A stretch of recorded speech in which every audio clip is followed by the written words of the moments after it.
Hi, I would like to start by saying that I am not, do not, and will never promote drug abuse. You see, the seizures from Lyme disease, just like any other seizures, can be proved to have dire consequences on our body system, and the possibility that they may prove to be deadly is one that I absolutely would not rule out, as there were a few times that I woke up after my seizures to my family members, my loved ones, crying because I had stopped breathing entirely during my seizures, and they had to bring me back. So if that's not enough, the following facts may help ease your mind a little more and help you see that I'm actually not promoting drug abuse. I'm doing quite the opposite.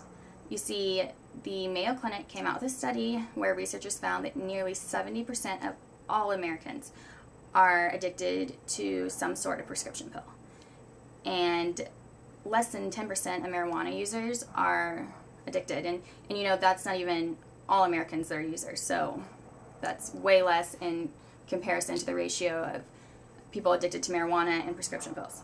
Also, there are about 100,000 deaths a year from prescription pills, and you know, that's just what's reported to the public, and usually that means you can assume that the real number might be a great deal higher. In regards to marijuana, to date there are 0 reported deaths. And you know, marijuana has been used to treat seizures due to its natural anticonvulsant for thousands of years.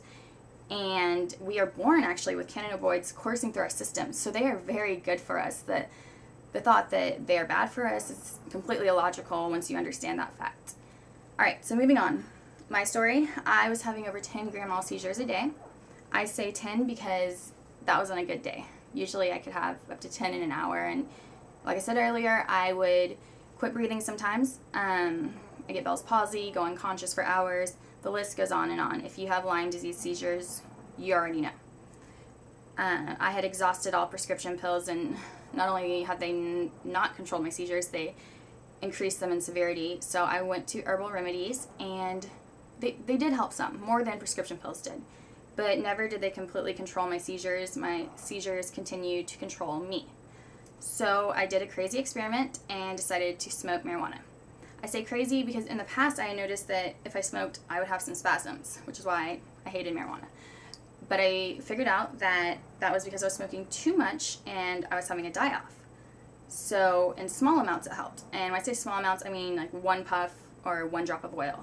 So I cannot stress enough that if you're using it to control seizures from Lyme disease, it's way different from epilepsy or anything else, because you have the spirochetes in your brain too, and it will cause a die-off, and the spirochetes will wage war. So I would not suggest using potent amounts and having a die-off until you have your seizures under control, because you will just get the opposite of what you were looking for. Marijuana controls seizures from Lyme disease because it activates a receptor in the brain called CB1, and it activates it in the memory area of the brain, which is another beneficial thing to Lyme patients, as we do lose our memories, and it also activates it in the nervous system and various other tissues and organs throughout the body.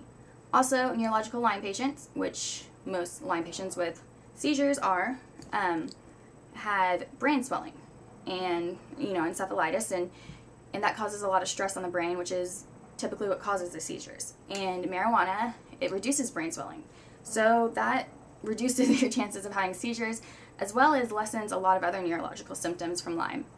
Also, in regards to stress on the brain, just 1 puff or drop of oil, it relaxes and calms your brain pretty quickly, so that'll stop your seizures and prevent them. A lot of people ask how I did it. How I did it is probably not going to be how you end up doing it. You really have to just experiment and see what works for you and start at the smallest dose, because like I said, it's so much different than if you're treating seizures for a different disorder, because the spirochetes are there and too much will cause a die-off. So start at the very smallest amount and just find out what works for you. I used a amber colored oil where I mixed the herb with coconut oil so I could kill candida at the same time. It worked very well for me. I've had people say, well, that's not hash oil. That's very correct. It's not hash oil. It's cannabis oil. So yeah, that's what I did. Just find what works for you. I hope this video helps some of you guys. If you'd like some more information, I started a website where I post correlating articles, so you can visit that at shelleymwhite.com.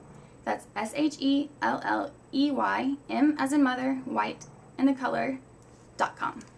Thanks for watching, and have a good day.